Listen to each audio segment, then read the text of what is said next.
Le troisième sujet, c'est l'offre départementale de soins. Alors, je ne tiens pas à faire spécialement de polémique, mais là aussi, j'aimerais bien qu'on remette l'église au centre du canton ou l'hôpital au centre du département. Il est de bon ton aujourd'hui d'être profondément contre cet hôpital commun.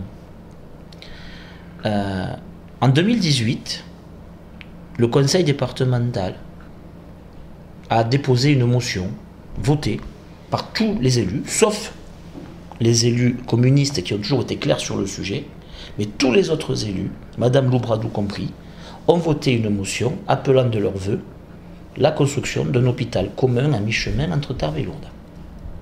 À l'époque, le projet n'était même pas financé. Aujourd'hui, alors que le projet est financé à hauteur de 210 millions par l'État, on parle de non-sens économique. Non, on ne peut pas parler de non-sens économique là-dessus.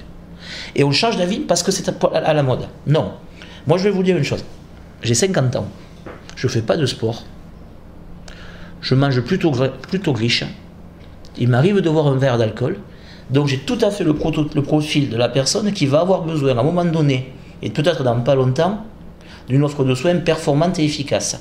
Et je pense qu'aujourd'hui, il est dramatique pour des considérations idéologiques de ne pas avancer rapidement sur ces sujets de soins. D'ailleurs, même Viviane Artigalas, sénatrice socialiste, l'a compris et est favorable au projet. Je pense que ce sont des combats d'arrière-garde. Alors oui, il y a des problèmes qu'on ne sous-estime pas. Il va falloir effectivement que l'agglo montre les dents par rapport au financement de l'assainissement. Mais peut-on opposer de l'assainissement à la vie et à la santé des gens? On n'a pas le droit de faire ça. Donc je ne sais pas si c'est la bonne solution d'un hôpital commun, mais il a été tranché le sujet. L'ARS et l'État mettent l'argent là-dessus. Est-ce qu'on attend encore 20 ans de plus? Combien de personnes vont rester sur le carreau?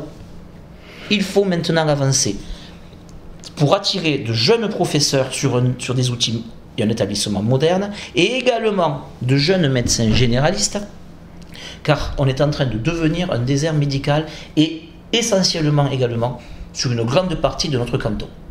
Il y a eu le départ à la retraite d'un médecin au 31 décembre, il y en a 2 autres qui vont arrêter dans les 2 ans qui viennent, et si tout le flux de ces patients se reporte sur les 2 médecins qui restent sur le centre médical de DOS, ces médecins ne resteront pas parce qu'ils ne tiendront pas.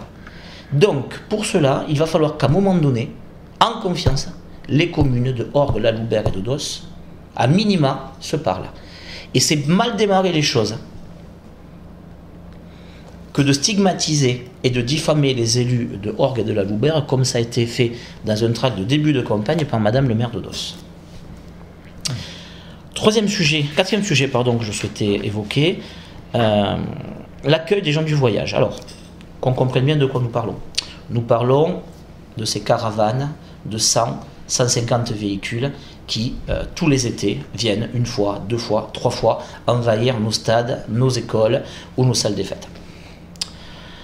Jusqu'à présent, nous avions, avec l'ensemble des élus du secteur, une politique où on s'appelait, où on discutait et on avait une vision commune. J'ai porté un vœu au sein du département pour dire, voilà, la seule solution pour régler le sujet, c'est que la loi évolue, puisqu'aujourd'hui la loi permet à ces gens de rester à minima 15 jours quand ils arrivent quelque part. Et vu que c'est la loi qui leur permet ça, si on ne fait pas évoluer la loi, ça restera ainsi.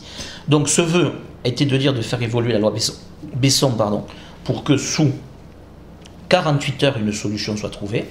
Ce vœu a été voté largement par les 2/3 des conseillers départementaux et avec au premier lieu les élus concernés par ce fléau, que sont par exemple Jean Buron à Bazette, Thierry Lavitte à Londres, enfin les élus qui connaissent le sujet. Je déplore que les élus socialistes et apparentés se soient abstenus et aient voté contre, et je déplore également la position également dogmatique sur le sujet d'Isabelle Loubradou, qui n'a pas participé aux réunions de concertation avec la préfecture et qui aujourd'hui n'aborde pas ce sujet-là comme nous, et plutôt en empathie avec ces gens-là et tolérante.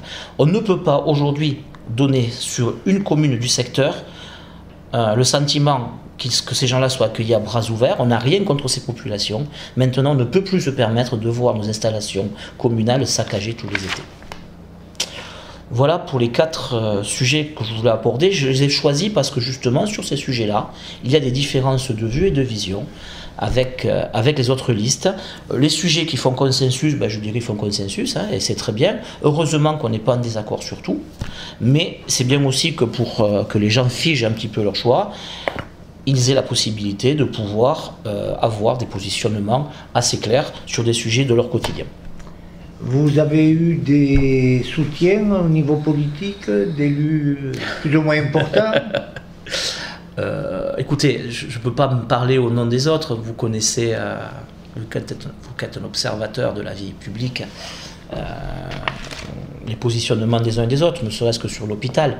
À partir du moment où j'affirme une position forte sur l'hôpital, vous comprenez bien que les gens qui portent la même opinion, que ce soit le maire de Tarbes, le président du conseil départemental et 3 des 4 parlementaires, regardent avec intérêt ce positionnement.